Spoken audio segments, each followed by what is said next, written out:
Bonjour tout le monde, bienvenue à Un Café avec Xavier. Aujourd'hui, je me trouve sur le sentier multifonctionnel de l'école du Parc Triolet.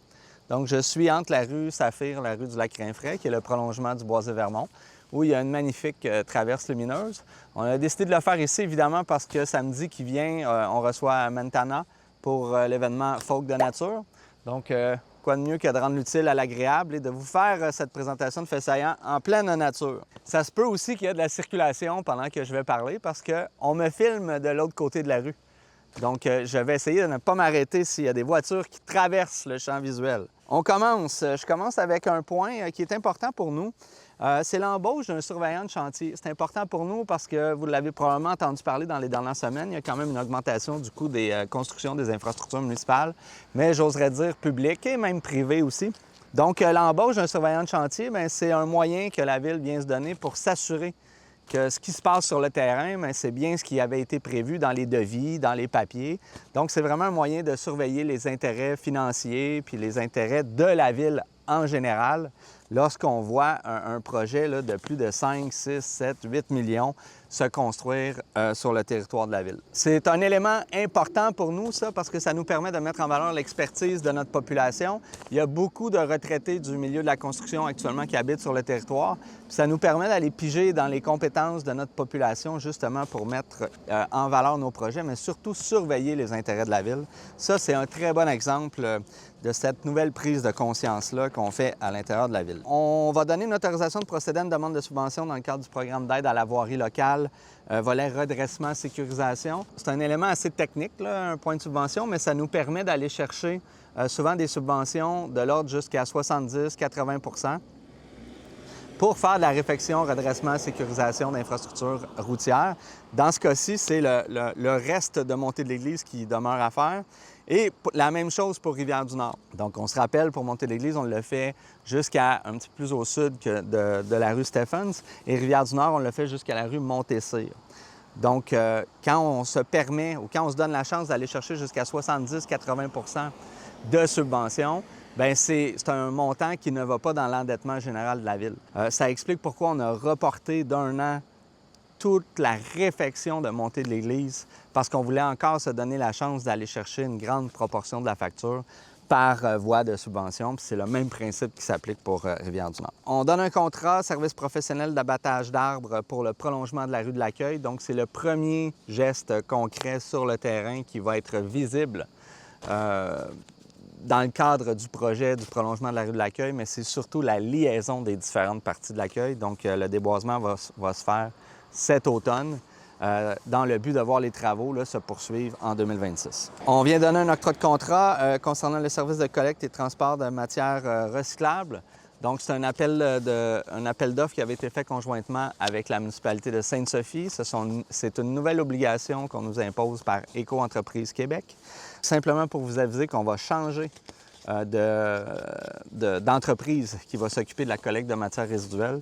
Pas résiduelles, recyclables, pardonnez-moi. Comme à l'habitude, là, ce n'est pas exagéré de s'attendre à ce que ça génère quelques chamboulements parce que le territoire est quand même complexe. Donc, on s'attend au mois de janvier à devoir faire des ajustements avec l'entreprise.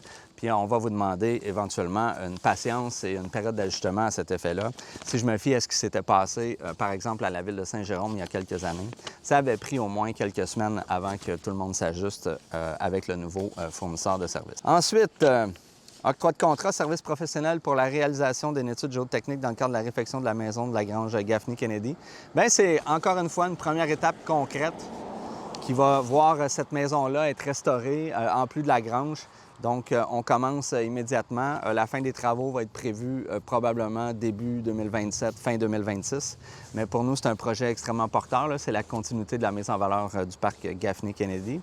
Puis j'aime le rappeler, là, le parc Gaffney-Kennedy, c'est le résultat finalement d'une décision du conseil municipal de se donner vraiment les moyens pour se doter d'un parc de plus grande envergure. Donc, historiquement, à la ville, on a réservé les espaces parcs pour des petits parcs de quartier, alors qu'il nous manque énormément d'espace pour faire des parcs d'envergure puis mettre des installations de plus grande ampleur. Bien là, ça va nous permettre, avec cette maison-là, d'offrir une toute autre offre culturelle par l'entreprise Lagrange, notamment. Ça fait le tour des faits saillants pour le mois de septembre.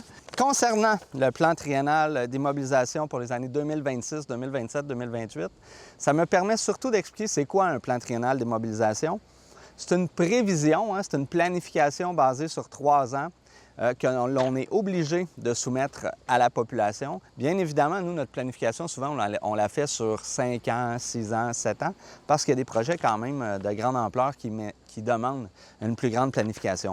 Mais c'est dans ce type de document-là, de planification-là, qu'on va voir vraiment tous les projets d'infrastructure, donc ce qu'on appelle immobilisation. Donc, tout ce qui se valorise dans le temps et qui sort du budget courant. Par exemple, si je regarde tous les projets reliés aux travaux publics, donc tous les projets d'infrastructure, bien, dans l'édition de cette année, concernant 2026, 2027, 2028, bien, c'est évidemment là que vous allez voir toute la planification d'achat des véhicules pour équiper notre réseau, pardon, pas notre réseau, mais notre direction de travaux publics.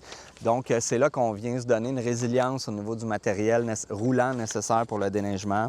Vous allez pouvoir voir aussi la planification du nouveau garage municipal, en quelle année on prévoit vraiment la construction. On peut constater que c'est en 2027-2028, donc une construction partagée sur 2 ans. Je pense que l'élément porteur du PTI pour cette année, c'est vraiment tous les projets en ingénierie. C'est là que vous pouvez vraiment voir tout le déploiement du développement de la ville de Saint-Colomban ou, à tout le moins, la restauration des éléments phares porteurs pour la ville.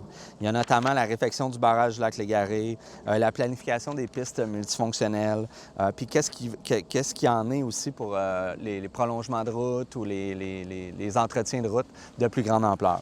Moi, je vous invite surtout à aller écouter la séance particulière de l'Assemblée extraordinaire du plan triennal d'immobilisation parce que je vais prendre le temps de bien vulgariser chacun des projets. Donc, c'est disponible en archive sur la page YouTube de la Ville de Saint-Colomban. Puis, je prends quand même un moment pour chaque projet dans le plan triennal afin de vous expliquer qu'en est-il réellement puis qu'est-ce qui est prévu derrière, par exemple, le projet de la montée Saint-Nicolas. Donc, tu sais, c'est beau de dire que c'est le projet Montée Saint-Nicolas, mais qu'est-ce qu'il en est réellement? Bien là, ça me permet vraiment d'approfondir ça.